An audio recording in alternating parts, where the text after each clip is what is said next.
రామాయణంలో బాలకాండను మనం తెలుసుకుంటున్నాం. లాస్ట్ ఎపిసోడ్లో 15 ఏళ్లు కలిగిన రామలక్ష్మణులు విశ్వామిత్రుడితో రాక్షస సంహారం కోసం వెళ్లడం, అక్కడ తాటకి గురించి విశ్వామిత్రుడు చెప్పడం, ఈ ఘట్టాలన్నీ తెలుసుకున్నాం. ఆ తర్వాత ఏం జరిగిందో ఈ ఎపిసోడ్లో తెలుసుకుందాం. తాటకి ఆమె కుమారుడు మారీచుడు ఎంత భయంకరమైన రాక్షసులో విశ్వామిత్రుడు ద్వారా రాముడు తెలుసుకున్నాడు. పైగా విశ్వామిత్రుడు ఏం చెప్పినా చేయాలని దశరథుడు రాముణ్ణి ఆజ్ఞాపించాడు. కనుక తాటకను సంహరించేందుకు శ్రీరాముడు సిద్ధమయ్యాడు. శ్రీరాముడు తన ధనస్సును తీసి దిక్కులు పిక్కటిల్లేలా వింటి నారి లాగి శబ్దం చేశాడు. ఆ ధ్వని విని నిద్రపోతున్న తాటకి లేచింది. ఆ ధ్వని వచ్చిన వైపు పరిగెత్తింది. తాటకి రాముడికి ఎదురుగా వచ్చి నిలిచింది. తాటకి ఎంతో ఎత్తుగా ఉన్న అతి భయంకరమైన రాక్షసి. ఆ రాక్షసిని చూసి రాముడు ఆశ్చర్యపోయాడు. ముందుగా రాముడు ఆమెను చంపకుండా ముక్కు చెవులు మాత్రమే కోసి బుద్ధి చెప్దామని చూశాడు. కాని శ్రీరాముణ్ణి చంపేందుకు తాటకి అతని మీదకు దూకబోయింది. అక్కడ రామలక్ష్మణులు తప్పించుకున్నారు. అప్పుడు తాటకి దుమ్ములేపి చుట్టుపక్కల ఏమీ కనపడకుండా చేసింది. పెద్ద రాళ్లను విసిరి భయపెట్టింది. తన శక్తివంతమైన బాణాలతో రాముడు తాటకి దాడిని ఎదుర్కొన్నాడు. కాసేపట్లో సాయంత్రమవుతుందనగా విశ్వామిత్రుడు రామలక్ష్మణుల దగ్గరకు వచ్చాడు. చీకటి పడితే రాక్షసుల శక్తి పెరుగుతుందని, అప్పుడు తాటకిని సంహరించటం సాధ్యం కాదని చెప్పాడు. రాక్షసి మీద కనికరం చూపకుండా ఆమెను సంహరించాలని శ్రీరాముణ్ణి విశ్వామిత్రుడు ఆజ్ఞాపించాడు. వెంటనే రాముడు తిరుగులేని రామబాణాన్ని తీశాడు. సూటిగా తాటకి గుండెకు గురిపెట్టి ధాటిగా వదిలాడు. ఆ బాణం తగిలిన తాటకి పెద్ద పెద్దగా అరుస్తూ కుప్పగూలి ప్రాణాలు వదిలింది. తాటకి సంహారం తర్వాత ఇంద్రుడు నేరుగా రాముడి దగ్గరకు వచ్చి మెచ్చుకున్నాడు. అత్యంత శక్తివంతమైన దివ్యాస్త్రాలను శ్రీరాముడికి బోధించాలని ఇంద్రుడు విశ్వామిత్రుణ్ణి కోరాడు. విశ్వామిత్రుడు సరేనన్నాడు. ఆ రాత్రి తాటకావనంలో విశ్వామిత్రుడు రామలక్ష్మణులు విశ్రాంతి తీసుకున్నారు. ఆ తర్వాత విశ్వామిత్రుడు దేవతల వల్ల తాను సాధించిన అన్ని శక్తివంతమైన అస్త్రాలను శ్రీరాముడికి అందజేశాడు. ఆ అస్త్రాలతో దేవతలు, రాక్షసులు, అసురులు ఎవరినైనా ఓడించవచ్చని విశ్వామిత్రుడు చెప్పాడు. విశ్వామిత్రుడు శ్రీరాముడికి ప్రసాదించిన అస్త్రాల్లో దండచక్రం, ధర్మచక్రం, కాలచక్రం, విష్ణుచక్రం, ఇంద్రాస్త్రం, వజ్రాస్త్రం, శూలాయుధం, బ్రహ్మాస్త్రం లాంటి గొప్ప గొప్ప అస్త్రాలున్నాయి. వీటితో పాటు మోదకి, శిఖరి అనే 2 శక్తివంతమైన గదలను విశ్వామిత్రుడు రాముడికిచ్చాడు. ఎలాంటి వారినైనా బంధించగల ధర్మపాశం, కాలపాశం, వరుణపాశం, వరుణాస్త్రాలను కూడా విశ్వామిత్రుడు శ్రీరాముడికి నేర్పించాడు. వీటితో పాటు శుష్కాశని, ఆర్ధ్రాశని, పినాకాస్త్రం, నారాయణాస్త్రం, ఆగ్నేయాస్త్రం, వాయువ్యాస్త్రం, హయశిరోస్త్రం, క్రౌంచాస్త్రం, విష్ణుశక్తి, రుద్రశక్తి ఇవన్నీ ఎంతటి వారినైనా ఓడించే అస్త్రాలు. ఇంకా రాక్షసులు వాడే కంకాళం, ముసలం, కపాలం, కంకణం ఇలాంటి రాక్షసాస్త్రాలను కూడా విశ్వామిత్రుడు రాముడికిచ్చాడు. నందనం అనే అస్త్రాన్ని సంధిస్తే లెక్కలేనన్ని ఖడ్గాలు పుట్టుకొస్తాయి. ఆ అస్త్రాన్ని కూడా శ్రీరాముడికి మహర్షి ఇచ్చాడు. వీటితో పాటు గంధర్వులు ఉపయోగించే అస్త్రాలు మానవాస్త్రం, ప్రస్వాపనాస్త్రం, ప్రశమనాస్త్రం, సౌరాస్త్రం, దర్పణాస్త్రం, శోషణాస్త్రం, సంతాపనాస్త్రం, విలాపనాస్త్రం, మదనాస్త్రం, ఇక పిశాచాలు వాడే మోహనాస్త్రం, ఇంకా కామరూపాస్త్రాలైన తామసం, సౌమనం, సంవర్ధం, మౌసలం వంటి వాటన్నిటినీ విశ్వామిత్రుడు రాముడికిచ్చాడు. విశ్వామిత్రుడి దగ్గర ఉన్న 100 అస్త్రాలను శ్రీరాముడికిచ్చాడు. ఆ అస్త్ర సంపద వల్లే శ్రీరాముడు రావణ లంకను ధ్వంసం చేయగలిగాడు. అరణ్యవాసంలో రాక్షసులను సంహరించగలిగాడు. శ్రీరాముడికి ఆ అస్త్రాలన్నీ విశ్వామిత్రుడిచ్చాడు. ఈ అస్త్రాలిచ్చేందుకే విశ్వామిత్రుడు దశరథుడి దగ్గరకు వచ్చాడు. శ్రీరాముణ్ణి వెంట తీసుకువెళ్లాడు. అలా వెళుతూ వెళుతూ శ్రీరాముడికి సిద్ధాశ్రమాన్ని విశ్వామిత్రుడు చూపించాడు. అక్కడే బలిచక్రవర్తిని పాతాళానికి పంపిన వామనుడు జన్మించాడని విశ్వామిత్రుడు చెప్పాడు. అదే ఆశ్రమంలో విశ్వామిత్రుడు యజ్ఞం మొదలుపెట్టాడు. 6 రోజుల పాటు జరిగే ఆ యజ్ఞాన్ని రాక్షసుల నుంచి కాపాడాలని విశ్వామిత్రుడు శ్రీరాముణ్ణి ఆజ్ఞాపించాడు. అలా 5 రోజుల పాటు నిద్రాహారాలు మాని రామలక్ష్మణులు యాగాన్ని రక్షించారు. చివరి రోజైన 6వ రోజు వచ్చింది. రామలక్ష్మణులు అంతా జాగ్రత్తగా గమనిస్తున్నారు, అప్రమత్తంగా ఉన్నారు. అలా యజ్ఞం జరుగుతుండగా ఒక్కసారిగా ఆకాశంలో పెద్ద ధ్వని వినిపించింది. అతి భయంకరంగా మేఘాలు అలుముకున్నాయి. ఎక్కడ్నించో రాక్షసుల అరుపుల కేకలు వినిపిస్తున్నాయి. మారీచ, సుబాహులు వారి రాక్షస సైన్యాలతో విశ్వామిత్ర యజ్ఞాన్ని భగ్నం చేసేందుకు వచ్చారు. తాటకి బంధువైన మరో రాక్షసుడు శంబరుడు కుమారుడు సుబాహు. ఇలా మారీచ, సుబాహులు బంధువులవుతారు. వారిద్దరూ యజ్ఞవాటికలపై రక్తవర్షం కురిపించారు. వారిని చూసి శ్రీరాముడు ఆగ్రహించాడు. అంతకుముందే విశ్వామిత్రుడు నేర్పిన మానవాస్త్రం తీశాడు. గురి చూసి మారీచుడి గుండెల మీద ఆ బాణంతో కొట్టాడు. ఆ అస్త్రం దెబ్బకి మారీచుడు 100 ఆమడల దూరం ఎగిరి ఎక్కడో ఉన్న సముద్రం ఒడ్డున పడ్డాడు. వెంటనే ఆగ్నేయాస్త్రంతో సుబాహుని వధించాడు. మిగిలిన రాక్షసులు కూడా రామబాణాల ధాటికి మలమల మాడిపోయారు. అలా రామలక్ష్మణుల సహకారంతో నిర్విఘ్నంగా యజ్ఞాన్ని విశ్వామిత్రుడు పూర్తి చేశాడు. విశ్వామిత్రతో పాటు అక్కడున్న మహర్షులంతా రామలక్ష్మణుల ధైర్యాన్ని కీర్తించారు. ఈ ఘట్టం ముగిసిన తర్వాత విశ్వామిత్రుడు మిథిలా రాజ్య చక్రవర్తి జనక మహారాజు చేస్తున్న గొప్ప యజ్ఞానికి వెళుతున్నాడు. రామలక్ష్మణులను కూడా తనతో పాటు రావాలని కోరాడు. అందుకు కారణం కూడా విశ్వామిత్రుడు చెప్పాడు. జనక మహారాజు దగ్గర అపూర్వమైన శివధనస్సు ఉంది. అలాంటి ధనుస్సు ఈ సృష్టిలో అదొక్కటే. దేవతలు కూడా ఆ ధనుస్సుని ఎక్కుపెట్టలేరు. అంతటి శక్తివంతమైన శివధనుస్సు జనకుడి దగ్గర ఉంది. జనకుడి పూర్వీకుల్లో ఒకరైన దేవరాత జనక అనే చక్రవర్తి తపస్సు ద్వారా దేవతల నుంచి ఆ ధనుస్సును పొందాడు. అప్పటినుంచి ఆ శివధనుస్సు జనక వంశంలో పూజలు అందుకుంటోంది. దక్షయజ్ఞం సమయంలో శివుడు ఉపయోగించిన ధనుస్సుగా ఆ శివధనుస్సుకి పేరుంది. గంగానదీ తీరం నుంచి ఉత్తర తీరాన ఉన్న హిమవత్ పర్వతాల వైపు మిథిలా నగరముంది. అంటే ఇప్పటి నేపాల్ ప్రాంతమే నాటి జనకుడి సామ్రాజ్యం, సీతమ్మవారి పుట్టిల్లు. అలా మిథిలా నగరానికి వెళ్లే దారిలో శోణ నదీ తీరంలో విశ్వామిత్రుడు, రామలక్ష్మణులు విశ్రమించారు. గొప్ప ప్రకృతితో సౌందర్యంగా ఉన్న ఈ ప్రాంత చరిత్ర చెప్పాలని శ్రీరాముడు విశ్వామిత్రుణ్ణి కోరాడు. అప్పుడు ఆ ప్రాంత చరిత్రను విశ్వామిత్రుడు చెప్పాడు. విశ్వామిత్రుడు బస చేసిన ఆ శోణ నదీ తీర ప్రాంతం ఒకప్పుడు విశ్వామిత్రుడు పాలించిన రాజ్యమే. ఇక్కడే తన చరిత్రను విశ్వామిత్రుడు రామలక్ష్మణులకు చెప్పాడు. విశ్వామిత్రుడే చెప్పిన తన వంశ చరిత్రను ఇప్పుడు తెలుసుకుందాం. బ్రహ్మ మానసపుత్రుల్లో ఒకరు కుశుడు. అతను గొప్ప తపశ్శక్తి ఉన్నవాడు. అతని భార్య విదర్భ రాజకుమారి. వారికి 4 కుమారులు. వారి పేర్లు కుశాంబ, కుశనాభ, అధూర్తరజుస, వసువు. వీరిలో కుశాంబ నిర్మించిన నగరమే కౌశాంబి. ఆ నగరం ఇప్పటికీ అదే పేరుతో ఉంది. కుశనాభ మహోదయ అనే నగరాన్ని, అధూర్తుడు ధర్మారణ్య అనే రాజ్యాన్ని నిర్మించి పాలించారు. ఇక 4వ కుమారుడైన వసువు నిర్మించిన నగరమే గిరివ్రజం. ఆ తర్వాత ఈ నగరమే మగధ అయింది. అంటే మగధకు పునాది వేసింది విశ్వామిత్రుడి పూర్వీకులు. ప్రస్తుతం విశ్వామిత్రుడు, రామలక్ష్మణులు విశ్రమించిన రాజ్యం మగధలో భాగమని ఆ మహర్షి వివరించాడు. ఆ 4గురిలో రాజర్షి అయిన కుశనాభుడి కుమారుడే శక్తివంతమైన చక్రవర్తి గాధి మహారాజు. ఆ గాధి మహారాజే విశ్వామిత్రుడు తండ్రి. కుశ వంశానికి చెందినవాడు కాబట్టి విశ్వామిత్రుడికి కౌశిక అనే పేరు కూడా ఉంది. విశ్వామిత్రుడికి ఒక అక్క ఉంది. ఆమె పేరు సత్యవతి. ఆమె భర్త రుచిక. వీరిద్దరి కుమారుడే జమదగ్ని. ఈ జమదగ్ని కుమారుడే పరశురాముడు. అంటే పరశురాముడికి విశ్వామిత్రుడు తాత వరుస అవుతాడు. ఆ తర్వాత కాలక్రమంలో విశ్వామిత్రుడు అక్క అయిన సత్యవతి కౌశికీ నదిగా అవతరించిందని, ఆ నది ఒడ్డునే తన ఆశ్రమం ఉందని విశ్వామిత్రుడు రామలక్ష్మణులకు చెప్పాడు. అలా తన వంశ చరిత్రను విశ్వామిత్రుడు రామలక్ష్మణులకు వివరించాడు. మర్నాడు ఆ శోణ నది దగ్గరే అన్ని ఉపచారాలు చేసుకుని విశ్వామిత్ర, రామలక్ష్మణులు మిథిలా నగరం వైపు బయలుదేరారు. అలా నడుస్తూ గంగానది తీరానికి చేరుకున్నారు. గంగానదిని త్రిపథగామి అంటారు.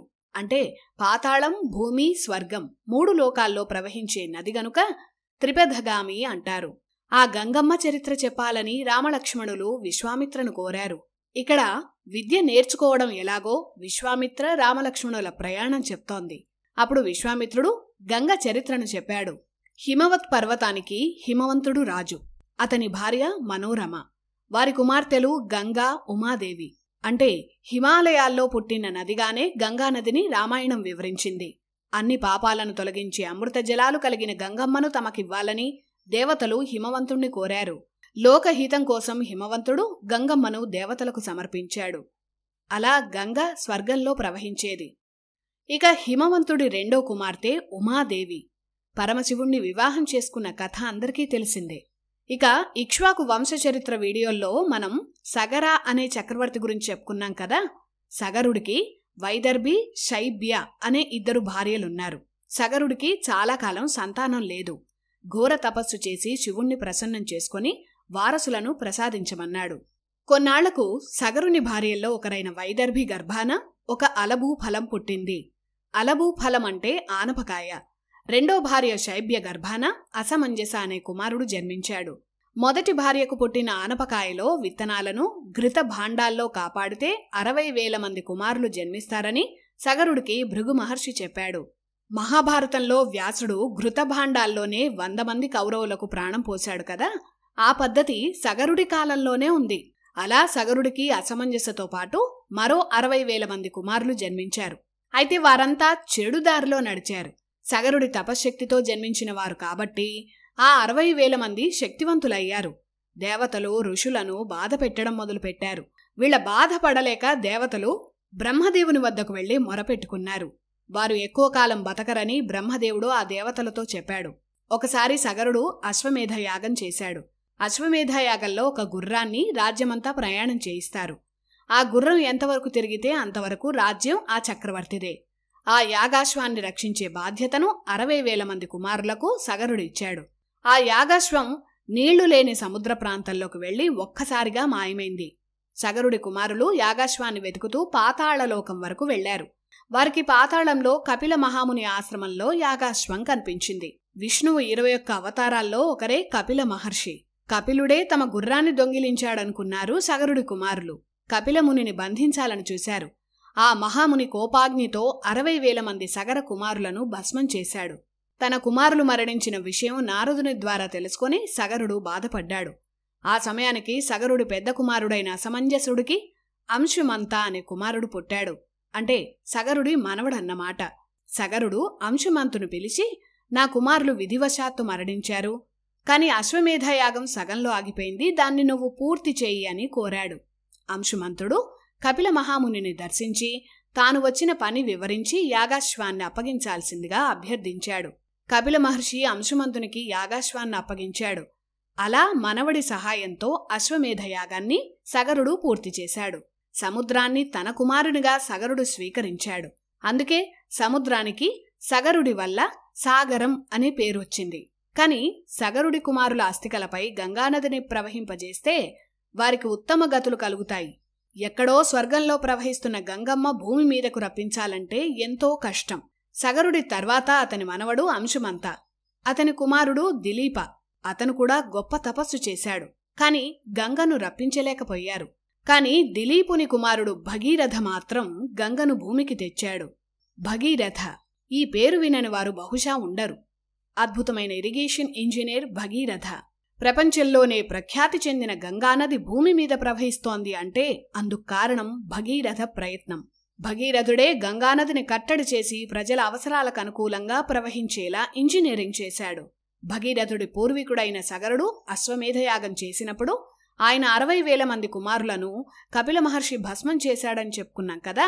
వైదిక సంప్రదాయం ప్రకారం ఆ అస్థికలను పుణ్యజలాల్లో కలపాలి.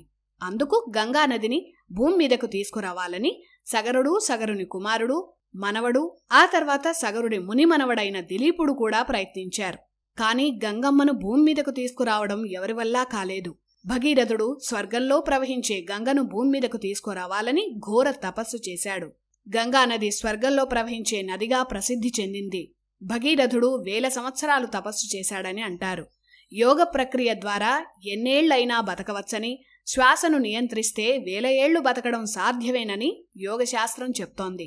అలా 1000 ఏళ్లు బ్రహ్మ గురించి భగీరథ తపస్సు చేశాడు. పాతాళలోకంలో బూడిదగా పడి ఉన్న తమ పూర్వీకులకు స్వర్గలోక ప్రాప్తి కలిగించేందుకు గంగను భూమి మీదకు తేవాలని బ్రహ్మను భగీరథ కోరాడు. స్వర్గలోకంలో ఆకాశగంగగా ప్రవహించే నదినే భగీరథుడు హిమాలయాల మీదుగా భూమి మీదకు తీసుకువచ్చాడు. దేవలోకంలో ఉన్న గంగను భూమికి వెళ్లాలని బ్రహ్మ ఆదేశించాడు. తాను భూమి మీదకు వచ్చేందుకు సిద్ధమేనని, అయితే తన ఉద్ధృతిని భూమి భరించేందుకు ఒక ఆనకట్ట కావాలని గంగ కోరింది. అప్పుడు భగీరథుడు మళ్లీ 1000 ఏళ్లు శివుడు గురించి తపస్సు చేశాడు. గంగను భరించాల్సిందిగా భగీరథుడు శివుణ్ణి కోరాడు. ఉరకలేస్తూ దివి నుంచి భువికి పరవళ్లు తొక్కుతున్న గంగను శివుడు తన జటాజూటంలో బంధించాడు. అప్పుడు భగీరథుడు గంగను విడవాల్సిందిగా శివుణ్ణి కోరాడు. అలా పరమశివుడు జటాజూటం నుంచి పరవళ్లు తొక్కిన గంగమ్మ కైలాస పర్వతం మీదుగా ఈ భూమి మీద 7 పాయలుగా ప్రవహించింది. రామాయణంలో చెప్పిన ఆ పాయలు ఇప్పటికీ ఉన్నాయి. హ్లాదిని, పావని, నళిని అనే 3 పాయలు తూర్పు దిశకు ప్రవహించాయి. సీత, సుచక్షువు, సింధువు అనే మరో 3 పాయలు ఉత్తర దిశగా ప్రవహించాయి. 7వ పాయ గంగ. ఆ గంగ భగీరథుని వెంట ప్రవహించింది. అలా ప్రవహిస్తూ జుహ్ను అనే మహర్షి తపస్సు చేసుకుంటున్న ఆశ్రమాన్ని గంగమ్మ ముంచేసింది. ఆ కోపంతో గంగని జుహ్ను మహర్షి తనలో దాచేశాడు. దేవతలంతా ప్రార్థిస్తే జుహ్ను మహర్షి తన చెవుల నుంచి గంగను విడిచిపెట్టాడు. అందుకే గంగని జాహ్నవి అని కూడా అంటారు. అలా ప్రవహించిన గంగ సగరుడి కుమారుల అస్థికలపై పడి ఉన్న పాతాళ ప్రాంతంలో ఒక పాయగా ప్రవహించింది. అలా పాతాళ గంగగా ప్రవహించింది. సగరుడి 60,000 మంది కుమారుల భస్మం మీదుగా గంగ ప్రవహించి వారికి ఉత్తమ గతులు కల్పించింది. భగీరథుడి వల్ల గంగ భూమి మీదకు వచ్చింది కాబట్టి భాగీరథి అనే పేరు గంగకు వచ్చింది. ఆకాశం, భూమి, పాతాళం 3 చోట్లకు గంగ ప్రవహించింది కాబట్టి గంగకు త్రిపథగ అనే పేరు కూడా ఉంది. ఏ ప్రాంతాలకు నీరవసరమో ఆ ప్రాంతాల వైపే భగీరథుడు గంగను మళ్లించడం అద్భుతమైన విషయం. అందుకే ఈ భూమి మీద మొట్టమొదటి ఇరిగేషన్ ఇంజనీర్గా భగీరథుణ్ణే చెప్పాలి. గంగను ఉత్తరాదంతా ప్రవహించేలా చేసి ఆ ప్రాంతాన్ని సస్యశ్యామలం చేసిన చక్రవర్తి భగీరథుడు. భగీరథుణ్ణి దేశమంతా ఇప్పటికీ తలుచుకుంటుంది. ఆయన వేసిన దారిలోనే ఇప్పటికీ గంగమ్మ ప్రవహిస్తోంది. అలా శ్రీరాముడు పూర్వీకుడైన భగీరథ చరిత్ర, అలాగే గంగమ్మ చరిత్రను కూడా విశ్వామిత్రుడు రామలక్ష్మణులకు చెప్పాడు. మిథిలా నగరానికి వెళ్లే దారిలో ఒక్కో ప్రాంతం, ఒక్కో నగరం చరిత్రను విశ్వామిత్రుడు ఇలా చెప్తున్నాడు. రామలక్ష్మణులు ఆసక్తిగా విన్నారు. అలా మిథిలా నగరం దగ్గరలోకి వచ్చారు. వెళుతూ ఉండగా ఒక నిర్మానుష్యమైన ఆశ్రమాన్ని రాముడు చూశాడు. ఇంత అందమైన ఆశ్రమం ఇలా ఎవరూ లేకుండా నిర్మానుష్యంగా ఎందుకు ఉందని విశ్వామిత్రను అడిగాడు. ఆ ఆశ్రమం శాపగ్రస్తమైందని విశ్వామిత్రుడు అన్నాడు. ఆ ఆశ్రమం కథను రామలక్ష్మణులకు వివరించాడు. ఆ ఆశ్రమంలో ఒకప్పుడు గౌతమ మహర్షి, అహల్యలు నివసించేవారు. గౌతముడు చాలా గొప్ప మహర్షి. దేవతలు కూడా గౌతముణ్ణి పూజించేవారు. అంత తపశ్శక్తి ఉన్నవాడు. ఆయన భార్య అహల్య. బ్రహ్మ తన మానసిక శక్తితో సృష్టించిన అత్యంత సౌందర్యవతి. బ్రహ్మ సృష్టించిన నాటి నుంచే అహల్యపై ఇంద్రుడికి కామ వికారముంది. ఒకనాడు గౌతముడు ఆశ్రమంలో లేని రోజు చూసి గౌతముడి రూపంలో ఇంద్రుడు ఆశ్రమానికి వచ్చాడు. అహల్యతో గడిపాడు. నిజానికి వచ్చినవాడు ఇంద్రుడని సాక్షాత్ బ్రహ్మే సృష్టించిన అహల్యకు తెలియకుండా ఉండలేదు. తన దివ్య దృష్టితో తెలుసుకుంది. కాని తప్పు జరిగిపోయింది. గౌతముడు వచ్చే సమయానికి ఇంద్రుడు దొంగతనంగా వెళ్లిపోదామని ఆశ్రమం బయటకు వచ్చాడు. కాని అప్పటికే గౌతముడు వచ్చేశాడు. గౌతముడి తపశ్శక్తి అంటే ఇంద్రుడికి కూడా భయమే. అప్పుడే ఇంద్రుడిని, అహల్యనిద్దరినీ శపించాడు. ఎన్నో వేల సంవత్సరాలు అదృశ్య రూపంలో ఎవరికీ కనిపించకుండా దుమ్ము ధూళి సేవిస్తూ ఈ ఆశ్రమంలోనే పడి ఉండు అని అహల్యను గౌతముడు శపించాడు. విష్ణువు రామావతారంలో భూమి మీద అవతరిస్తాడని, ఆయన మన ఆశ్రమంలో అడుగుపెట్టినప్పుడు శాప విమోచనమవుతుందని అహల్యకు గౌతముడు చెప్పాడు. అలా ఆశ్రమాన్ని విడిచిపెట్టి గౌతముడు తపస్సు కోసం హిమాలయాలకు వెళ్లిపోయాడు. ఇంత పెద్ద తప్పు చేసిన ఇంద్రుణ్ణి కూడా ఇక సంసారానికి పనికి రాకుండా గౌతముడు శపించాడు. ఆ తర్వాత గౌతముడే ఇంద్రుడికి శాప విముక్తి చేశాడు. ఈ ఘట్టంతో అహల్య 1000 ఏళ్లు అదృశ్య రూపంలో ఆశ్రమంలో నివసించింది. సినిమాలో చూపించినట్లు అహల్య రాయిలా పడి ఉండడం, శ్రీరాముడి పాదస్పర్శతో మళ్లీ తన రూపాన్ని అహల్య ధరించటం ఇవేవీ వాల్మీకి రామాయణంలో లేవు. అహల్య అదృశ్య రూపంలో గౌతమ ఆశ్రమంలో తపస్సులో ఉంటూ శ్రీరాముడి కోసం ఎదురుచూస్తూ ఉంటుంది. ఇదే వాల్మీకి రామాయణంలో ఉంది. అహల్య కథంతా విశ్వామిత్రుడు రాముడికి చెప్పాడు. ఈ ఆశ్రమంలో నీవు అడుగుపెట్టి అహల్యకు శాప విముక్తి చేయాలని ఆ మహర్షి రాఘవుడిని కోరాడు. అలా విశ్వామిత్రుడు వెంట శ్రీరాముడు నిర్మానుష్యంగా ఉన్న గౌతమ ఆశ్రమంలో అడుగుపెట్టాడు. ఇలా రాముడు అడుగుపెట్టిన వెంటనే అహల్యకు తన పూర్వ రూపం వచ్చింది. ఆమె ఒకచోట తపస్సు చేసుకుంటూ రామలక్ష్మణులకు కనిపించింది. గౌతమ మహర్షి భార్య, గొప్ప తపశ్శక్తి సంపన్నురాలైన అహల్య పాదాలకు రామలక్ష్మణులు నమస్కరించారు. వచ్చిన దశరథరాముడు సాక్షాత్తు విష్ణు స్వరూపమని అహల్యకు తెలుసు.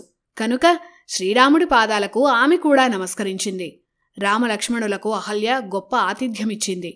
అహల్యకు శాప విమోచనం కాగానే గౌతముడు వచ్చి ఆమెను మళ్లీ స్వీకరించాడు. వారి ఆతిథ్యంతో ఒకరోజు అక్కడే విశ్వామిత్ర, రామలక్ష్మణులు గడిపారు. ఆ మరుసటి రోజు మిథిలా నగరం వైపు ప్రయాణించారు. అద్భుతమైన మిథిలా నగరానికి విశ్వామిత్ర రామలక్ష్మణులు చేరుకున్నారు. జనకుడు గొప్ప యజ్ఞం చేస్తున్నాడు.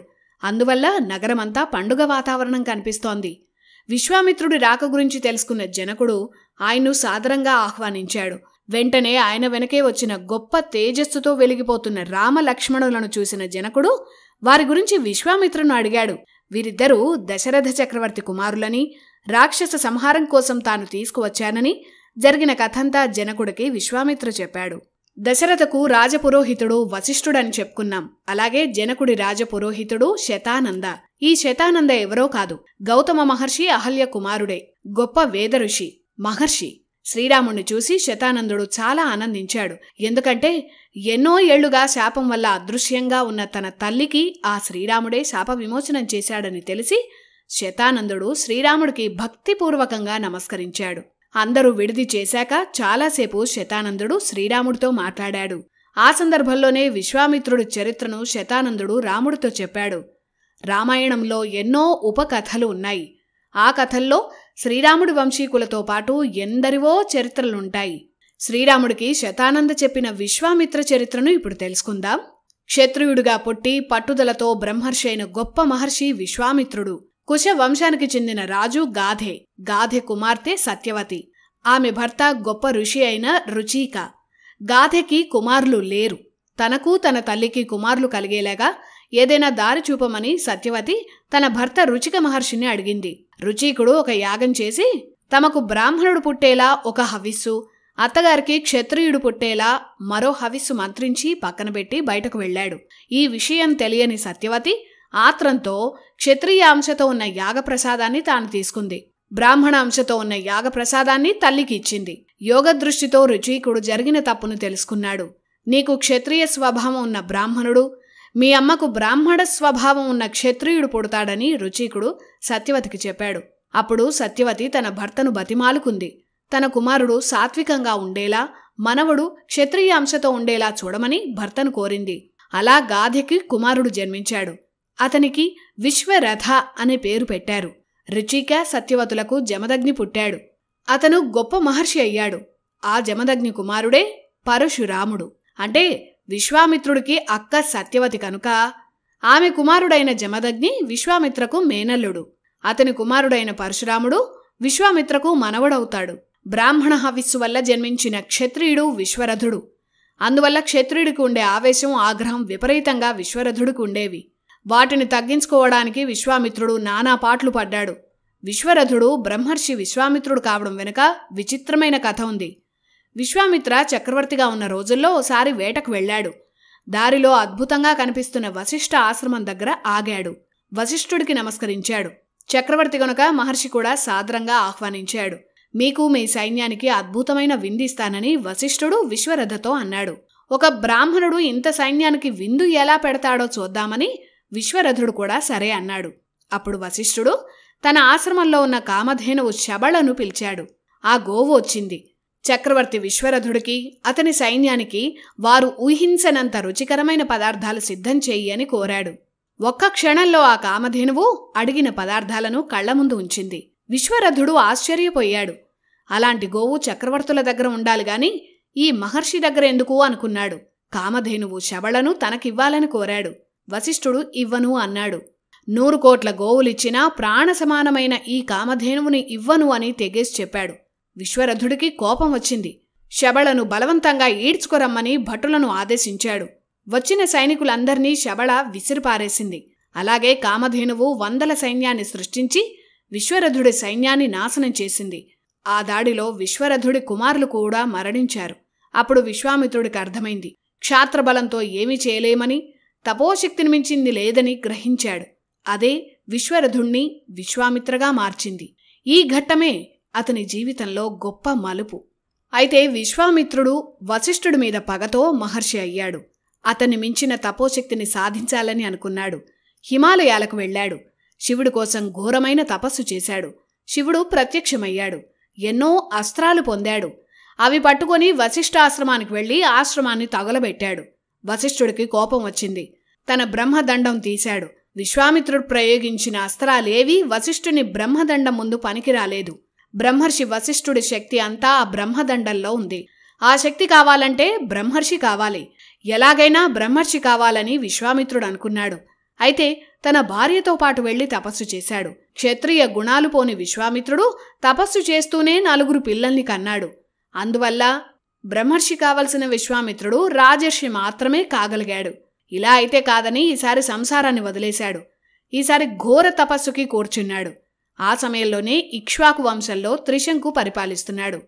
ఆ కథను ముందర ఎపిసోడ్లలో చెప్పుకున్నాం కూడా. త్రిశంకుడు స్వర్గానికి వెళ్లేందుకు వశిష్ఠుడు తిరస్కరిస్తే అతను విశ్వామిత్ర దగ్గరకు వెళ్ళాడు. అతను అప్పటి వరకు సాధించిన తపోశక్తిని అంతటినీ ధారపోసి త్రిశంకుని స్వర్గానికి పంపాడు. అయితే ప్రకృతి విరుద్ధమైన త్రిశంకు పనికి ఆగ్రహించి ఇంద్రుడు త్రిశంకుని స్వర్గం నుంచి భూమి మీదకు తలకిందులుగా తోసేశాడు. ఆ తర్వాత త్రిశంకు కోసం భూమికి ఆకాశానికి మధ్యలో ఒక స్వర్గాన్ని విశ్వామిత్రుడు సృష్టించాడు. ఆ త్రిశంకు స్వర్గంలో చాలా కాలం త్రిశంకు వేళ్లాడాడు. అలా విశ్వామిత్రుడి మీద కోపంతో త్రిశంకు కోసం అప్పటి వరకు సాధించిన తపశ్శక్తిని విశ్వామిత్రుడు పోగొట్టుకున్నాడు. ఆ తర్వాత కొన్నేళ్లకు తపస్సు చేసుకుంటున్న విశ్వామిత్రుడి దగ్గరికి ఓ బాలుడు వచ్చాడు. యజ్ఞంలో అతన్ని బలిపశువుని చేశారు. అతని పేరు శునశ్శేపుడు. ఈ ఘట్టం ఋగ్వేదంలో కూడా ఉంటుంది. ఇంద్రుణ్ణి ఓడించేందుకు అంబరీష అనే రాజు యజ్ఞంలో శునశ్శేపను బలి ఇవ్వాలని అనుకున్నాడు. అయితే విశ్వామిత్రుడు శునశ్శేపుణ్ణి రక్షించేందుకు తన కుమారుల్లో ఒకరిని పంపించేందుకు సిద్ధమయ్యాడు. కాని విశ్వామిత్రుని కుమారులు తండ్రి మాట వినలేదు. వెంటనే నికృష్టమైన బతుకులు బతకండని కుమారులను విశ్వామిత్ర శపించాడు. అప్పుడు ఆయుష్యుని ప్రసాదించే కొన్ని మంత్రాలను శునశ్శేపుడికి విశ్వామిత్రుడు ధారపోశాడు. అలా శునశ్శేపుడి ఆయుష్ నిలిచింది. అయితే శునశ్శేపను బతికించేందుకు తన తపశ్శక్తిని ధారపోసిన విశ్వామిత్రుడు మళ్లీ తపస్సు చేయాల్సి వచ్చింది. ఈసారి విశ్వామిత్రుడు ఉగ్ర తపస్సు చేశాడు. మళ్లీ బ్రహ్మ ప్రత్యక్షమై ఈసారి నువ్వు ఋషివయ్యావని చెప్పి వెళ్ళిపోయాడు. ముందు రాజర్షి, ఇప్పుడు ఋషి. ఇంత తపస్సు చేసినా ఇదేనా ఫలితం అనుకున్నాడు. ఎలాగైనా వశిష్ఠుడితో సమానంగా బ్రహ్మర్షి కావాల్సింది అని ఘోర తపస్సు మొదలుపెట్టాడు. అలా ఓ రోజు విశ్వామిత్రుడు స్నానానికి వెళ్ళాడు. అక్కడ అప్పటికే సౌందర్యరాశి మేనక స్నానం చేస్తోంది. ఎంత తపస్సు చేసినా ఇంకా విశ్వామిత్రలో క్షత్రియ అంశ పోలేదు. అలా మేనక అందానికి పరవశమై ఆమెతో చాలా కాలం సంసారం చేశాడు. ఒక ఆడబిడ్డను కూడా కన్నాడు. ఆమె శకుంతల. ఆ తర్వాత తనకు తపస్సే ముఖ్యమని శకుంతలను వదిలేసి విశ్వామిత్రుడు వెళ్ళిపోయాడు. ఆ శకుంతలను కణ్వ మహర్షి పెంచాడు. ఆమెను దుష్యంతుడు వివాహం చేసుకున్నాడు. దుష్యంతుడు విశ్వామిత్ర అల్లుడు. ఈసారి మరింత ఏకాగ్రతతో విశ్వామిత్రుడు ఘోర తపస్సు చేశాడు. అప్పటికీ బ్రహ్మ విశ్వామిత్రకు మహర్షి హోదా ఇచ్చాడు. తాను జితేంద్రియుడిని కావాలని బ్రహ్మను కోరాడు. అందుకు ఇంకా ఎంతో తపస్సు చేయాలని బ్రహ్మ చెప్పాడు. అప్పుడు విశ్వామిత్ర చేసిన ఘోర తపస్సుకి ఇంద్రుడు బెదిరిపోయాడు. రంభను పంపి విశ్వామిత్ర తపస్సు చెడగొట్టాలని చూశాడు. కాని ఈసారి విశ్వామిత్రుడి సంకల్పం ముందు ఇంద్రుడి ఆటలు సాగలేదు.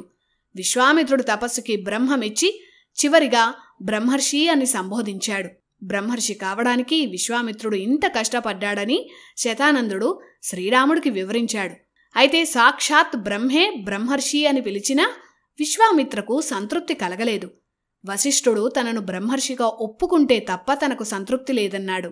చివరికి విశ్వరథుణ్ణి విశ్వామిత్ర అని వశిష్ఠుడు పిలిచాడు. విశ్వామిత్రకు ఆ పేరు పెట్టింది వశిష్ఠుడు. అన్ని రకాల రాగద్వేషాలను వదిలేసి పరిపూర్ణమైన బ్రహ్మర్షిగా మారిన విశ్వామిత్రను వశిష్ఠుడు బ్రహ్మర్షి విశ్వామిత్ర అని పిలిచాడు. అప్పుడు విశ్వామిత్రుడు సంతృప్తి చెందాడు. అప్పుడు మొదలైన వశిష్ఠ విశ్వామిత్రుల స్నేహం చివరి వరకు కొనసాగింది. గట్టి సంకల్పం ఉంటే ఎంతటి ఘనకార్యాన్నైనా సాధించవచ్చని నిరూపించిన గొప్ప వ్యక్తి బ్రహ్మర్షి విశ్వామిత్రుడు. ఇలా శతానందుడు శ్రీరాముడికి విశ్వామిత్రుడు చరిత్ర చెప్పాడు. రామలక్ష్మణులు ఇద్దరినీ విశ్వామిత్రుడు మిథిలానగర కోటలోకి తీసుకువెళ్లాడు. విశ్వామిత్రుడు వచ్చాడని తెలియగానే జనక మహారాజు ఆయన దగ్గరకు వచ్చాడు. వారిని సాదరంగా ఆహ్వానించాడు. దశరథ మహారాజు కుమారులైన రామలక్ష్మణులను విశ్వామిత్రుడు జనకుడికి పరిచయం చేశాడు. అలాగే రామలక్ష్మణులకు అపూర్వమైన శివధనుస్సును చూపించాల్సిందిగా విశ్వామిత్రుడు జనకుడిని కోరాడు. అప్పుడు జనకుడు ప్రఖ్యాతి చెందిన శివధనుస్సు గురించి వివరించాడు. జనక మహారాజు పూర్వీకుల్లో ఒకరు దేవరాత మహారాజు. ఆయన చేసిన తపస్సు ఫలితంగా దేవతలు ఈ శివధనుస్సుని దేవరాత మహారాజుకిచ్చారు. దక్షయజ్ఞానికి వచ్చిన దేవతలను పరమశివుడు ఈ ధనస్సుతోనే సంహరించాలని అనుకున్నాడు. కాని దేవతలందరూ శివుడి కాళ్ల మీద పడ్డారు. అప్పుడు దయతలిచిన శివుడు తాను ధరించిన శక్తివంతమైన శివధనుస్సుని దేవతలకే ఇచ్చేశాడు. అలా శివధనుస్సు మహాదేవుడు నుంచి దేవతలకు, దేవతల నుంచి ఆ ధనస్సు జనకుడి పూర్వీకుడైన దేవరాత్రుడి దగ్గరకు చేరింది. అప్పటినుంచి తరతరాలుగా జనక వంశంలో ఈ శివధనుస్సు పూజలందుకుంటోంది. జనకుడి తరంలో ఈ శివధనుస్సుకి యజ్ఞం చేద్దామని అనుకొని భూమిని నాగలితో దున్నాడు జనకుడు. యజ్ఞభూమిని నాగలితో యజమాని దున్నడం వేద సంప్రదాయం. అలా నాగలితో దున్నుతుండగా ఒక పెట్టె జనకుడికి దొరికింది. ఆ పెట్టెలో ఒక తేజోవంతమైన ఆడపిల్ల ఉంది. నాగేటి చాళ్లను సంస్కృతంలో సీత అంటారు. అక్కడే దొరికింది కాబట్టి ఆ బిడ్డకు సీత అని జనకుడు పేరు పెట్టాడు. తల్లి గర్భం నుంచి జన్మించలేదు కాబట్టి సీతమ్మ వారికి అయోనిజ అనే మరో పేరు కూడా ఉంది. జనకుడు పాలిస్తున్న విదేహ రాజ్యానికి యువరాణి కాబట్టి వైదేహి అనే ఇంకో పేరు ఉంది. జనకుడికి దొరికి ఆయనకు ప్రీతిపాత్రమైన కుమార్తె అయింది కాబట్టి ఆమెను జనకుడు జానకి అని పిలిచేవాడు. ఇలా సీతమ్మ వారికి ఎన్నో పేర్లు. ఈ సృష్టిలో అమిత పరాక్రమవంతుడికి సీతమ్మనిచ్చి వివాహం చేయాలని జనకుడు అనుకున్నాడు. ఎంతోమంది చక్రవర్తులు సీతమ్మ సౌందర్యం గురించి విని ఆమెను వివాహం చేసుకుందామని జనకుడి దగ్గరకు వచ్చారు. అయితే వచ్చిన వారందరికీ జనకుడు ఒకే పరీక్ష పెట్టాడు. ఎవరైతే తన దగ్గర ఉన్న అపూర్వమైన శివధనస్సునెత్తి ఎక్కుపెడతారో వారికే తన కుమార్తె సీతనిచ్చి వివాహం చేస్తానని జనకుడు ప్రకటించాడు.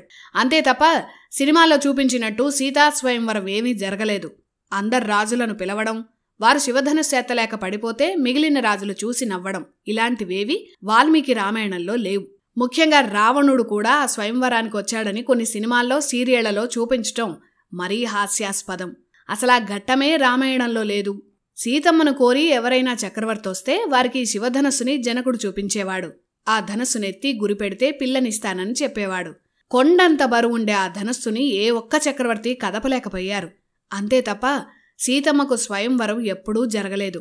అయితే ఇలా ఓడిపోయిన రాజులంతా కలిసి ఒకసారి జనకుడు అవమానించాడన్న కోపంతో మిథిలా నగరంపై దాడి చేశారు. దైవబలంతో అపార శక్తి సామర్థ్యాలు సంపాదించిన జనకుడు శత్రువును ఓడించి మిథిలను శక్తివంతంగా మార్చాడు. శ్రీరాముడిని చూసి ముచ్చటపడిన జనకుడు అతను శివధనస్సుని ఎక్కుపెడితే సీతమ్మనిచ్చి వివాహం చేస్తానని విశ్వామిత్రుడికి చెప్పాడు.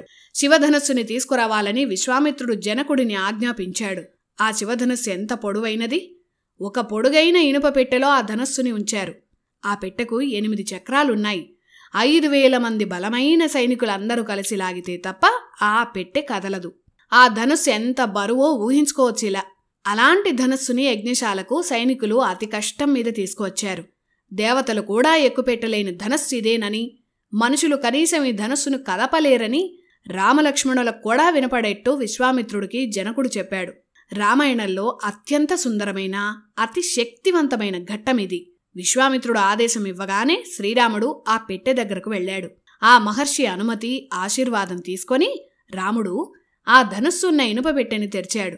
1000 మంది జనం ఆశ్చర్యంగా చూస్తున్నారు. ఎందుకంటే అప్పటికి రాముడి వయసు 15 ఏళ్లు మాత్రమే.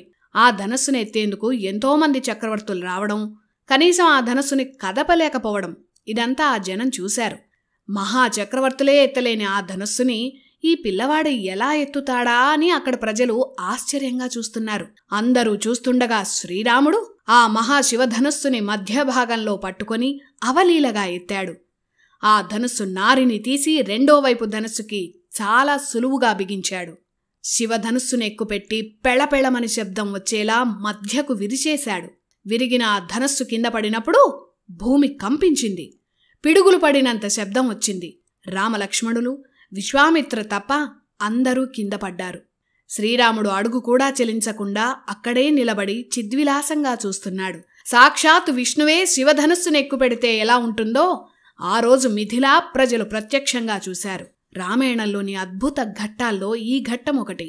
రాముడి వీరత్వాన్ని కళ్ళారా చూసిన జనకుడు ఆశ్చర్యపోయాడు. తన ప్రియమైన కుమార్తె సీతను రాముడికిచ్చి వివాహం చేస్తానని విశ్వామిత్రుడికి చెప్పాడు. వెంటనే తన మంత్రులను అయోధ్యకు పంపి అన్ని వివరాలు దశరథకు చెప్పాలని జనకుడు ఆదేశించాడు. అలాగే దశరథ కుటుంబాన్ని మిథిలకు ఆహ్వానించాడు. జనకుడి మంత్రులు 3 రోజుల్లో అయోధ్య చేరుకొని మిథిలలో జరిగిన వివరాలను వివరంగా దశరథుడికి చెప్పారు. సీతారామ కళ్యాణ అనుమతిని జనకుడి తరపున శతానందుడు కోరాడు. దశరథుడు ఆనందంగా అనుమతించాడు. సీతారాముల కళ్యాణం కోసం ఆ మర్నాడే దశరథుడు తన కుటుంబం, ముఖ్యులతో సహా మిథిలకు ప్రయాణమయ్యాడు. 4 రోజుల్లో అపూర్వ కానుకలతో దశరథుడు బంధుమిత్రులతో మిథిల చేరాడు. దశరథుడికి జనకుడు అపూర్వ స్వాగతం పలికాడు. వశిష్ఠుడిని ఘనంగా సత్కరించాడు. ఆ మర్నాడు అందరి పెద్దలతో జనకుడు సభను ఏర్పాటు చేశాడు. జనకుడి భార్య పేరు సునయన. వారిద్దరికి జన్మించిన కుమార్తె ఊర్మిళ. దొరికిన కుమార్తె సీత. అయినా సీతనే జనకుడు ప్రాణప్రదంగా ప్రేమించాడు. అలాగే ఊర్మిళ కూడా సీతను తన సొంత సోదరి కంటే ఎక్కువగా చూసుకుంది. అందుకే వారిలో సీతమ్మను శ్రీరాముడికి, సీతమ్మ సోదరి ఊర్మిళను లక్ష్మణుడికిచ్చి వివాహం చేయాలన్న కోరికను జనకుడు సభలో వివరించాడు. జనకుడి అసలు పేరు శీరధ్వజ జనక. అతనికి ఒక సోదరుడున్నాడు. అతని పేరు కుశధ్వజ జనక. వీరిది జనక వంశం. అందువల్ల ఈ వంశంలో అందరి పేర్ల వెనుక జనక అనే పేరుంది. వీరికి ఇక్ష్వాకు వంశంతో నేరుగా సంబంధాలున్నాయి. ఒక ఘటన వల్ల తరాలు తెగిపోయి గోత్రాలు కూడా మారిపోయాయి. అందువల్ల బంధుత్వాలు కూడా తెగిపోయాయి. జనకుడి వంశ చరిత్రను అంతకు ముందర ఎపిసోడ్లలో చెప్పుకున్నాం కదా. ఈ జనకుడి వంశానికి ఇక్ష్వాకు వంశానికి సంబంధం ఉంది. ఇక్ష్వాకుడి కుమారుల్లో ఒకరు నిమి. అతను ఒకసారి యజ్ఞం చేయాలని వశిష్ఠుడిని సంప్రదించాడు. అదే సమయంలో వశిష్ఠుడికి వేరే యజ్ఞం ఉండడంతో కొంతకాలం పోయాక నీ యజ్ఞం చేస్తానని నిమికి మాటిచ్చాడు. కానీ ఈలోపే నిమి గౌతమ మహర్షిని పిలిచి తన యజ్ఞం చేయించుకున్నాడు. ఆ సమయంలో వచ్చిన వశిష్ఠుడు తనను కాదని గౌతముడితో యజ్ఞం చేయించుకున్నందుకు ఆగ్రహించి విదేహుడివి కావాలని నిమిని శపించాడు. విదేహ అంటే దేహం లేనివాడని అర్థం. అలా నిమి ప్రాణం ఉండి దేహం లేనివాడయ్యాడు. అప్పుడు గౌతముడు అగ్నిని మధించి ఆ శక్తితో నిమికి మళ్లీ దేహాన్నిచ్చాడు. దేహం లేని నిమి మళ్లీ గౌతముడి వల్ల జన్మించాడు కాబట్టి ఇది కొత్త జన్మ అయింది. ప్రాణం పోసిన గౌతముడు తండ్రి అయ్యాడు. అందువల్ల ఇక్ష్వాకు వంశంతో సంబంధం తెగిపోయింది. గౌతముడి వల్ల మళ్లీ జన్మించాడు కాబట్టి నిమికి జనక అని పేరు వచ్చింది. అలా జనక వంశం పుట్టింది. యాగాగ్ని అయిన మిథి వల్ల జన్మించాడు కాబట్టి మిథిలా నగరాన్ని నిర్మించి జనక వంశాన్ని నిమి స్థాపించాడు. విదేహుడి తర్వాత మళ్లీ దేహాన్ని పొందిన నిమి తన రాజ్యానికి విదేహ రాజ్యం అని పేరు పెట్టి పాలించాడు. అలా జనక వంశం మొదలైంది. ఆ జనక వంశంలో హ్రస్వరోమ జనక అనే చక్రవర్తికి 2 కుమారులు. వారిలో పెద్దవాడు శీరధ్వజ జనక, రెండో కుమారుడు కుశధ్వజ జనక. వీరిలో శీరధ్వజ జనకే మనందరికీ తెలిసిన సీతమ్మ వారి తండ్రైన జనకుడు. ఇది జనకుడి చరిత్ర. ఇలా తన వంశ చరిత్రను జనకుడు సభలో అందరికీ వివరించాడు. ఉత్తర ఫల్గుని నక్షత్ర లగ్నంలో సీతారాములకు, ఊర్మిళా లక్ష్మణులకు వివాహ ముహూర్తాన్ని పెద్దలు నిర్ణయించారు. అదే సమయంలో వశిష్ఠ విశ్వామిత్రులు మరో విషయాన్ని కూడా ప్రస్తావించారు. అదేంటంటే జనకుడి తమ్ముడైన కుశధ్వజుడికి కూడా 2 కుమార్తెలున్నారు. వారు మాండవి, శృతకీర్తి. వారిలో మాండవిని భరతుడికి, శృతకీర్తిని శత్రుఘ్నుడికిచ్చి వివాహం చేస్తే 2 వంశాలు వర్ధిల్లుతాయని దశరథ జనకులకు వశిష్ఠ విశ్వామిత్రులు చెప్పారు. అందుకు వారిద్దరూ సంతోషంగా అంగీకరించారు. రామ లక్ష్మణ భరత శత్రుఘ్నులకు సీతా, ఊర్మిళ, మాండవి, శృతకీర్తులనిచ్చి ఒకే ముహూర్తానికి వివాహం చేయించాలని పెద్దలు నిర్ణయించారు. వెంటనే మిథిలా నగరంలో పండుగ వాతావరణం వచ్చేసింది. రామలక్ష్మణులు అయోధ్యలో దశరథుడితో పాటే ఉంటారు. కాని భరత శత్రుఘ్నులు కేకయ్య రాజ్యంలో ఉంటారు. భరతుడి తల్లి కైక పుట్టిల్లే కేకయ్య రాజ్యం. కైక సోదరుడు యుధాజిత్తు. అతనికి వారసులు లేరు. అందుకే మేనమామ రాజ్య సంరక్షణ కోసం భరత శత్రుఘ్నులు కేకయ్య రాజ్యంలో ఉండేవారు. వివాహ సమాచారం అందిన వెంటనే భరత శత్రుఘ్నులు కేకయ్య రాజ్యం నుంచి మిథిలకు వచ్చారు. అలా శుభముహూర్తంలో సీతారాములకు, ఊర్మిళా లక్ష్మణులకు, మాండవీ భరతులకు, శృతకీర్తి శత్రుఘ్నులకు అద్భుతంగా వివాహం జరిగింది. సీతారాముల కళ్యాణ వైభోగం గురించి రామాయణంలో అద్భుతంగా వివరించారు. ఇప్పటికీ కళ్యాణం అంటే మనకు మొట్టమొదటగా గుర్తు వచ్చేది సీతారాముల కళ్యాణమే. అంత అంగరంగ వైభవంగా సీతారాముల కళ్యాణం జరిగింది. రామాయణంలో ముఖ్యమైన ఘట్టం సీతారామ కళ్యాణం.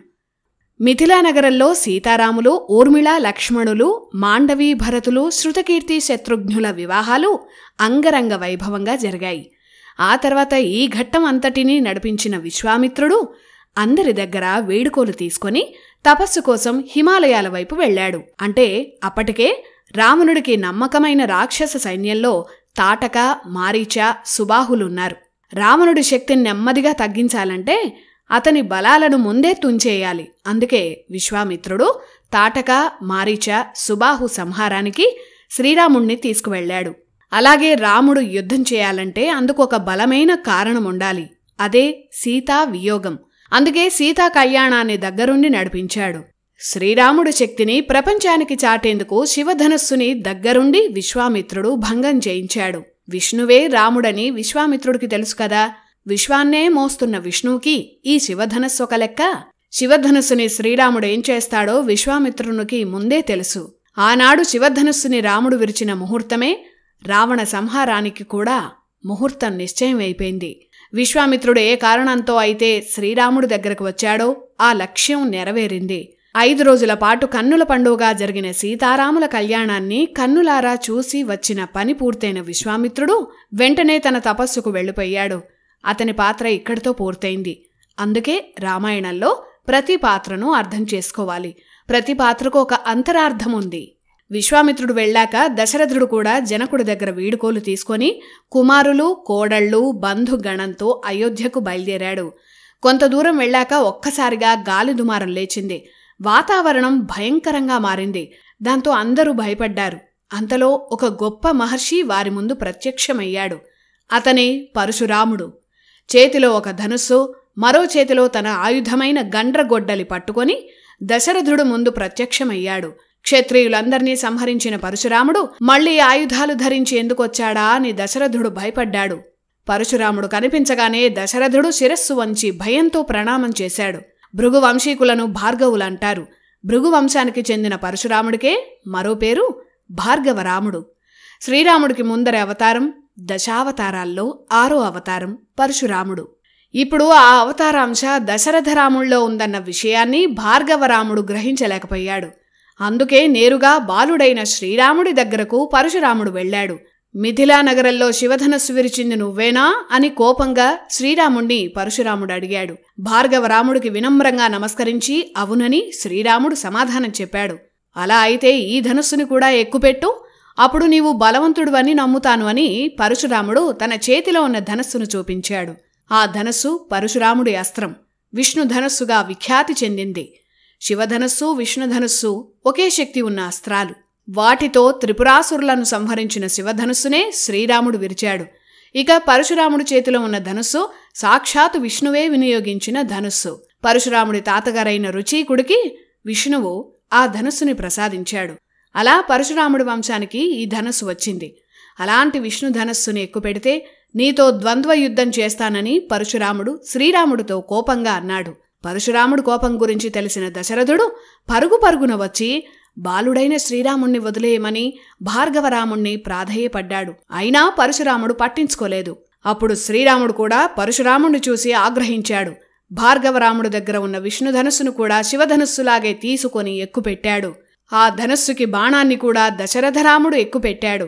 శ్రీరాముడు విష్ణుధనుస్సును ఎక్కుపెట్టగానే పరశురాముడికి అంతా అర్థమైంది. తన అవతారం ముగిసిందని, ప్రస్తుతం శ్రీరామావతారం నడుస్తోంది. ఈ రాముడే ఆ విష్ణువని గ్రహించాడు. శ్రీరాముడికి ప్రణామం చేసి తపస్సు కోసం మహేంద్రగిరికి వెళ్ళిపోయాడు. పరశురామ, శ్రీరామ ఇలా 2 అవతారాలు ఒకేసారి కనిపించడం ఈ ఘట్టంలో ప్రత్యేకత. పరశురాముడు వెళ్ళిపోయాక అందరూ అయోధ్య చేరారు. అయోధ్యలో నవదంపతులకు అద్భుతమైన స్వాగతం లభించింది. సీతారాముల కళ్యాణ వైభోగమంతా అయోధ్యలో కనిపించింది. ఇలా కొన్నాళ్లు గడిచాయి. కొంతకాలం తర్వాత దశరథుడు భరతుణ్ణి పిలిపించాడు. ముందే చెప్పుకున్నట్టు భరత శత్రుఘ్నులు అయోధ్యలో ఎక్కువగా లేరు. తన తల్లి పుట్టిల్లైన కేకయ సామ్రాజ్యానికి వారసులు లేకపోవడం వల్ల ఆ రాజ్యాన్ని భరతుడే చూసుకుంటున్నాడు. అందువల్ల భరత శత్రుఘ్నులను వారి కుటుంబాలతో కేకేయ రాజ్యానికి పంపాలని కైక సోదరుడు దశరథుణ్ణి కోరాడు. దశరథుడు సరే అన్నాడు. అలా తండ్రి ఆజ్ఞతో భరత శత్రుఘ్నులు మేనమామ యుధాజిత్తుతో కేకేయ రాజ్యానికి వెళ్ళిపోయారు. ఇటు సీతారాముల ప్రణయం గురించి రామాయణంలో అద్భుత వర్ణన ఉంది. ఒక కుమారుడిగా శ్రీరాముడు తండ్రి ఆజ్ఞను దాటని గొప్ప వ్యక్తి. అలాగే ఇప్పుడు శ్రీరాముడు భర్త హోదాలో ఉన్నాడు. ఒక భర్త ఎలా ఉండాలో, భార్యను ఎలా చూసుకోవాలో, ఎలా రక్షించుకోవాలో చేసి చూపించిన వారు కూడా శ్రీరాముల వారే. అలా సీతారాముల సంసార జీవితం సాఫీగా సాగిపోతోంది. సీతంటే రాముడికి ప్రాణం. తన లాలన, పాలన, సభ్యత, సంస్కారం ఇవన్నీ రాముల్లో చూసిన సీత తన ప్రాణాలన్నీ రాఘవుడిపైనే పెట్టుకుంది. జానకి పంచప్రాణాలు రాఘవుడే. అలా వారి సంసార జీవితం అద్భుతంగా నడుస్తోంది. ఈ ఘట్టాల వరకు జరిగిన రామాయణమే బాలకాండ.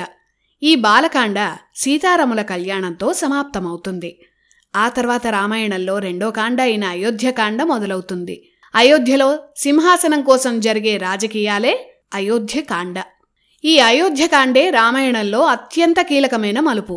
శ్రీరాముడు అవతరించింది చక్రవర్తిగా అయోధ్యను పరిపాలించటానికి కాదు, రావణ సంహారం చేసి ఈ భూమి మీద రాక్షసులు లేకుండా చేయడానికి ఎత్తిన అవతారం. మరి ఆ సంహారం చేయాలంటే రాక్షసులు ఉండే చోటికి శ్రీరాముడు వెళ్ళాలి కదా. అందుకు మూలమే ఈ అయోధ్యకాండ. ఎంతోమంది విజ్ఞులు, పెద్దలు ఒక్కో ఘట్టంలో అందమైన విషయాలను, రహస్యాలను వివరించారు. వాటిలో ఒకటి శివధనుస్సుని శ్రీరాముడు విరవడం. శివధనుస్సుని ఎక్కుపెడితే చాలు సీతమ్మ వారిని ఇచ్చి వివాహం చేస్తానని జనకుడు చెప్పాడు కదా. కాని శ్రీరాముడు ఆ ధనుస్సునెందుకు విరిచాడు? ఎక్కుపెడితే చాలు కదా. ఈ ఘట్టంలో రహస్యం ఏంటంటే, ఏ పనైనా సంపూర్ణంగా చేయాలి. ఒక విజయం మనం సాధించామంటే ఆ విజయాన్ని అదే స్థాయిలో వేరేవారు సాధిస్తే మనకు గొప్పేమీ ఉండదు. అంతకుముందు వరకు ఎంతోమంది రాజులు ఆ శివధనుస్సును ఎత్తలేక ఓడిపోయారు. కాని శ్రీరాముడిలా ఇంకెవరైనా ఆ ధనుస్సునెత్తేవారు ఒకవేళ ఉంటే అప్పుడు రాముడి విజయం తగ్గిపోతుంది. అందుకే శివధనుస్సుని ఎత్తడమే కాదు, అసలు ఆ పోటీనే ఇక జరగకూడదన్న కారణంతో శ్రీరాముడు ధనుస్సును విరిచేశాడు. అంతేకాదు, తన బాహుబలం ఏంటో ప్రపంచానికి తెలియజేశాడు. అక్కడితో శివధనుస్సు కథ ముగిసిపోయింది. ఆ ధనుస్సును గెలిచిన విజయం శ్రీరాముడితోనే నిలిచిపోయింది. ఇది శివధనుర్భంగం వెనక ఉన్న రహస్యం. ఇక్కడితో రామాయణంలో బాలకాండ ముగిసింది.